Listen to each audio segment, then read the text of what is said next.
Thank you, Matteo, for the presentation. Thank you for the invitation from the organizing committee. And as it has been said, I think it's very important to have these kind of meetings with multidisciplinary teams to address the questions that we all have in our daily clinical practice. So I have the challenging task to summarize the anti-HER2 therapy for early and metastatic disease in 15 minutes, just to frame the discussion later. So let's do it. These are my declaration of interest, and I will start with early disease. I will focus on the trials and the data of drugs that we have approved by the European Medical Agency as of today, and I just will only mention the future, because if not, it's impossible to cover that in 15 minutes. So to frame the discussion, here you have the last recommendations from the ESMO guidelines published in 2019 for early disease, and you can see that for HER2 positive disease, most of the patients are recommended to receive chemotherapy plus anti-HER2 therapy that in our countries it's now dual blockade. And this is independent of the ER status, positive or negative. The ASCO guidelines published in 2021 mentioned that the neoadjuvant therapy is the preferred treatment for all the patients in the neoadjuvant setting, and only patients with HER2 positive disease and very small tumors, being that T1A or T1B tumors, less than 1 centimeter, are the ones that could be selected for surgery upfront and then be treated in the adjuvant setting. And what is the preferred regimens that we use in the neoadjuvant setting? We use dual blockade, pertuzumab plus trastuzumab, that are two antibodies directed to HER2, that it's a receptor in the surface of the cell, based on these two studies, the Neosphere and the Trifina trial. More than 10 years ago, that trials changed our clinical practice, and you can see here that the pathological complete response increased up to 50 to 60% in the trials giving the dual blockade before the surgery. Please note that in the Neosphere trial, only part of the treatment was given before, and the anthracyclines was delayed after the surgery. But we are now starting to have another question. Could we use non-anthracycline regimens in our clinical daily practice? And this is something that we are doing today more and more. In the Trifina trial, we do have an arm of the trial without anthracyclines, the TCHP arm, with a 63% pathological complete response rate, and a more recent study, the Train2 trial, also testing another regimen, in this case with weekly paclitaxel and carboplatin plus the dual blockade with or without anthracyclines, showed no differences in pathological complete response and no differences in long-term outcomes, event-free survival and overall survival. So in our clinical practice, we are starting to consider non-anthracycline regimens in the early setting for those HER2 positive patients. The NCCN guidelines offers to us all these regimens. Now the preferred regimens are moved the ones without anthracyclines, and the anthracycline regimens continues as a useful regimen in certain circumstances. We don't have time to go through all the trials that are included in this table, but the main message is this one. Let's move to the adjuvant setting. Just came back for those small tumors, PT1A or B tumors, or perhaps for patients with high risk factors or frail patients. We can consider the APT trial. This was a phase 2 trial, very small, that considered patients with HER2 positive disease with tumors of less or equal than 3 centimeters, and the trial included 400 patients, testing the efficacy of a single arm treatment of weekly paclitaxel, 12 weeks, plus trastuzumab until 1 year. These clinical trials give us very good outcomes. We do have the last publication in 2019 with 7-year disease-free survival data, and you can see that especially for patients with hormone receptor positive disease, the 7-year disease-free survival only with paclitaxel and trastuzumab in the adjuvant setting, it's more than 94%.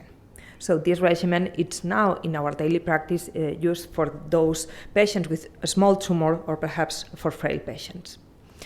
But the adjuvant systemic therapy using Herceptin in the adjuvant setting, it's built on these 4 trials, huge phase 3 trials that randomized more than 12,000 patients, and based on the evidence of these trials, increasing the disease-free survival and overall survival, adjuvant systemic therapy with trastuzumab became a standard for HER2-positive patients.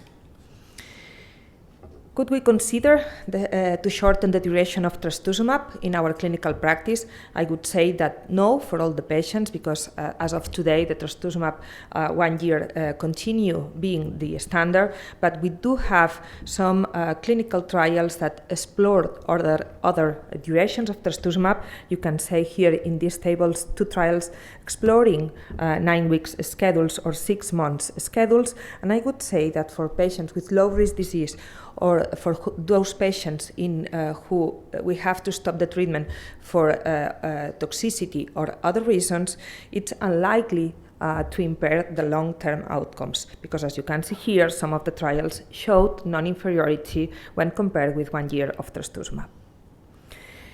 Even in this session, it's not intended to cover the ADCs in this part. I could not say that in the frame of these patients, I cannot say a word about the Catherine trial for the patients that don't have a pathological complete response.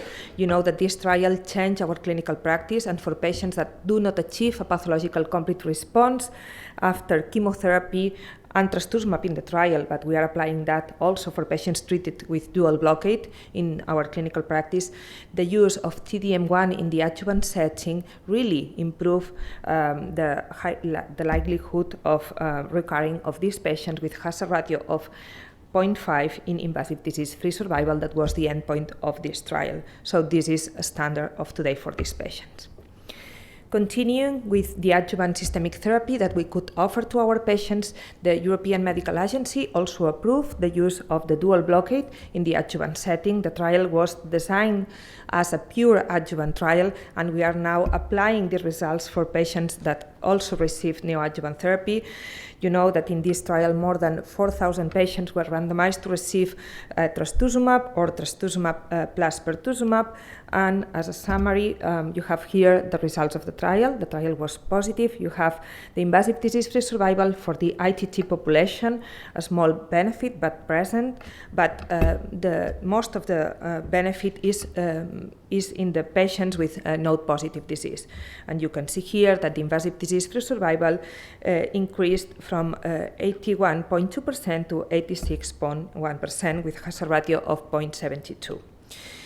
The overall survival data was updated last year in an ESMO plenary session, and you can see again that the overall survival benefit is mainly found in patients with N-positive disease. And another option that it's also at our disposal in most of the countries, it's the use of neratinib as an extended adjuvant treatment for patients with high-risk disease.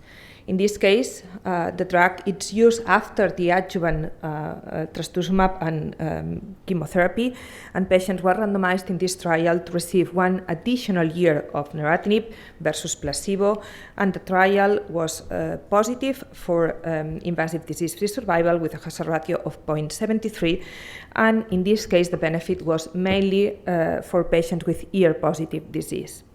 If we can use or not this trial for our patients, sometimes it's challenging due to the toxicity of this drug, mainly diarrhea, and if we are considering this regimen, for sure, we have to consider primary prophylaxis with loperamide. And the regimen, it has been also published a couple of years ago that there is no benefit in overall survival. And with that, let's move to the advanced disease. Again, let's start with the ESMO guidelines. Very easy because even for patients with hormone receptor positive or negative disease, it's the same that in the early setting. We consider chemotherapy for patients in combination with dual blockade if there is no contraindications. This evidence is built on the Cleopatra trial published more than 10 years ago. You know very well the design of the trial and the results, a benefit in progression-free survival with an increase of 6 months adding pertuzumab in the first-line setting, and with a benefit, again, in overall survival. So this established a very clear treatment in the first-line setting.